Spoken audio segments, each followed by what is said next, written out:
স্বাগত জানাচ্ছি আজকের আলোচনায়। আমরা আজকে একটা বিশেষ আয়াতের গভীরে যাব। এর অর্থ, এর প্রেক্ষাপট আর কি, আর এর সাথে জড়িয়ে থাকা কিছু ইন্টারেস্টিং দিক নিয়ে কথা বলবো। আমাদের কাছে যে তথ্য আছে তার ভিত্তিতেই আলোচনাটা হবে।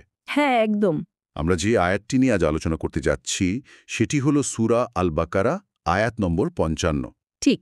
আমাদের উদ্দেশ্য হলো এই আয়াতের মূল বার্তাটা বোঝা, এর পেছনের ঘটনাটা জানা, আর এর সাথে সম্পর্কিত কিছু বৈজ্ঞানিক দিকও তুলে ধরা। অবশ্যই। আচ্ছা, ভাবুন তো একবার, কেউ যদি সৃষ্টিকর্তাকে সরাসরি দেখার মতো একটা দাবি করে বসে, তখন কি হতে পারে? চলুন বিষয়টা একটু খুলে দেখি। আয়াতটি তাহলে সূরা আল বাকারার ৫৫ নম্বর আয়াত। হ্যাঁ, আমি পড়ছি। ওয়াইয কুলতুম ইয়া মূসা লান নু'মিনা লাকা হাত্তা নারাল্লাহা জাহরাতান ফাআখাযাতকুমুস সা'iকাতু ওয়া আনতুম তানজুরুন। আর এর বাংলা অর্থটা হলো, আর স্মরণ করো যখন তোমরা বলেছিলে, হে মূসা, আমরা কখনোই তোমার প্রতি ঈমান আনব না যতক্ষণ না আমরা আল্লাহকে প্রকাশ্যে দেখে নেই। তখন বজ্র তোমাদের পাকড়াও করেছিল আর তোমরা তা দেখছিলে। হুম, এই ঘটনাটা বনি ইসরায়েলের সময়ের। তারা হযরত মুসা আলাইহিস সালামের কাছে একটা খুবই অদ্ভুত দাবি করেছিল। অদ্ভুত তো বটেই, আল্লাহকে চাক্ষুষ দেখা। হ্যাঁ, তারা আল্লাহকে সরাসরি দেখতে চেয়েছিল। এটা শুধু যে বিশ্বাসের অভাব ছিল তা না, এর মধ্যে এক ধরনের বলা যেতে পারে ঔদ্ধত্য বা সীমালঙ্ঘন ছিল। তারা বলছিল যে অদৃশ্য সত্তার প্রতি বিশ্বাস তাদের জন্য যথেষ্ট নয়, চাক্ষুষ প্রমাণ চাই। সত্যি অবাক করার মতো একটা দাবি। এটা তো বিশ্বাসের যে মূল ধারণা তাকেই যেন চ্যালেঞ্জ করে বসে। ব্যাপারটা অনেকটা এমন, ধরুন কেউ বলছে বাতাসকে বিশ্বাস করার আগে চোখে দেখতে চায়। ঠিক বলেছেন।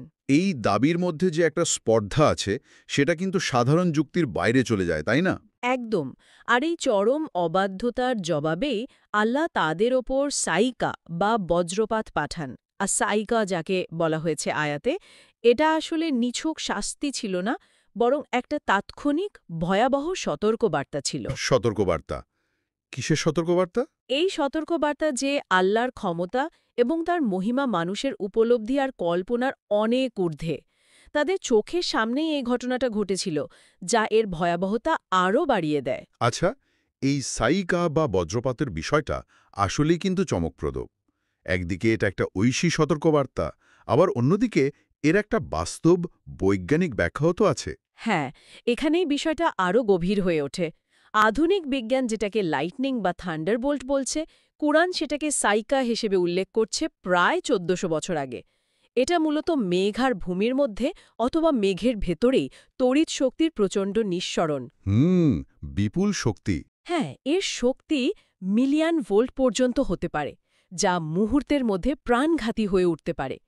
এই বিপুল শক্তি মানুষের স্নায়ুতন্ত্রকে নার্ভাস সিস্টেমকে পুরোপুরি বিকল করে দিতে পারে, এমনকি হার্টবিটও থামিয়ে দিতে পারে। আচ্ছা। আয়াতে যে বলা হয়েছে ওয়া আনতুম তানজুরুন, আর তোমরা তা দেখছিলে, এটা কিন্তু খুব গুরুত্বপূর্ণ। এটা ইঙ্গিত করে যে তারা সজ্ঞানে নিজেদের চোখের সামনে এই ভয়াবহ পরিণতিটা দেখেছিল। হতে পারে সেটা বর্ষপাতের তীব্র আলো বা তার ধ্বংসাত্মক প্রভাব। এটা আসলে আল্লাহর বিশাল শক্তির একটা ক্ষুদ্র নিদর্শন মাত্র। তার মানে বিজ্ঞান যেটাকে একটা প্রাকৃতিক ঘটনা হিসেবে ব্যাখ্যা করছে, এই আয়াতে সেটা বর্ণিত হচ্ছে একটা নির্দিষ্ট প্রেক্ষাপটে, আল্লাহর সরাসরি হস্তক্ষেপ হিসেবে। এটা কি তাহলে বিজ্ঞানের ব্যাখ্যাকে অস্বীকার করছে, নাকি অন্য কোনো ইঙ্গিত দিচ্ছে? না না, এটা আসলে অস্বীকার বা সমর্থনের বিষয় না। এটা হলো দৃষ্টিভঙ্গির ব্যাপার। দেখুন, বিজ্ঞান ব্যাখ্যা করে কিভাবে বজ্রপাত ঘটে, চার্জের পার্থক্য, ডিসচার্জ ইত্যাদি। আর এই আয়াত বলছে কেন ঘটেছিল, সেই নির্দিষ্ট মুহূর্তে সেই নির্দিষ্ট মানুষদের উপর। আচ্ছা আচ্ছা, প্রেক্ষাপটটা গুরুত্বপূর্ণ। হ্যাঁ, এটি আল্লাহর সার্বভৌম ক্ষমতার একটা নিদর্শন, যা প্রাকৃতিক নিয়মকানুনকেও নিয়ন্ত্রণ করে। এই ঘটনাটা যেন প্রমাণ করে যে মানুষ তার ইন্দ্রিয় দিয়ে যা কিছু উপলব্ধি করতে পারে, বাস্তবতা তার চেয়েও অনেক বিশাল। আর আল্লাহর শক্তি মানুষের নিয়ন্ত্রণের অনেক অনেক ঊর্ধ্বে। তাহলে এই পুরো আলোচনা থেকে মূল বিষয়টা কি দাঁড়ালো, যদি একটু সারসংক্ষেপ করি? একদিকে বনি ইসরায়েলের সেই অসম্ভব দাবি, আর অন্যদিকে আল্লাহর ক্ষমতার প্রদর্শন এই বজ্রপাতের মাধ্যমে। ঠিক। আর এই পুরো ঘটনার মধ্যে লুকিয়ে আছে বিশ্বাস, সীমা লঙ্ঘন না করা এবং অদৃশ্যের প্রতি সমর্পণের একটা গভীর শিক্ষা। একদম। এই আয়াত আমাদের এটাই শেখায় যে বিশ্বাস কেবল চাক্ষুষ প্রমাণের উপর নির্ভরশীল নয়, বরং আল্লাহর যে নিদর্শনগুলো রয়েছে চারিদিকে সেগুলো দেখে তার ক্ষমতা উপলব্ধি করে বিশ্বাস স্থাপন করা, এটাই হলো প্রজ্ঞা। এটা মানুষের সীমাবদ্ধতা আর স্রষ্টার অসীম ক্ষমতার এক শক্তিশালী অনুস্মারকও বটে। আলোচনাটা শেষ করার আগে একটা বিষয় মনে আসছে, আমাদের এই যে ইন্দ্রিয় দিয়ে যা উপলব্ধি করি সেই জগৎ আর অদৃশ্যের প্রতি যে বিশ্বাস, এই দুটির মধ্যে একটা টানাপোড়েন কিন্তু সবসময়ই থাকে। তাকে তো বটেই। এই টানাপোড়েনটা আমাদের নিজেদের জ্ঞানের সীমাকে কতটা চ্যালেঞ্জ করে? মানে যা আমরা দেখি সেটাই কি সব, নাকি দেখার বাইরের যে জগৎ সেটাই বেশি বাস্তব, যা শুধু বিশ্বাস দিয়েই অনুভব করা যায়?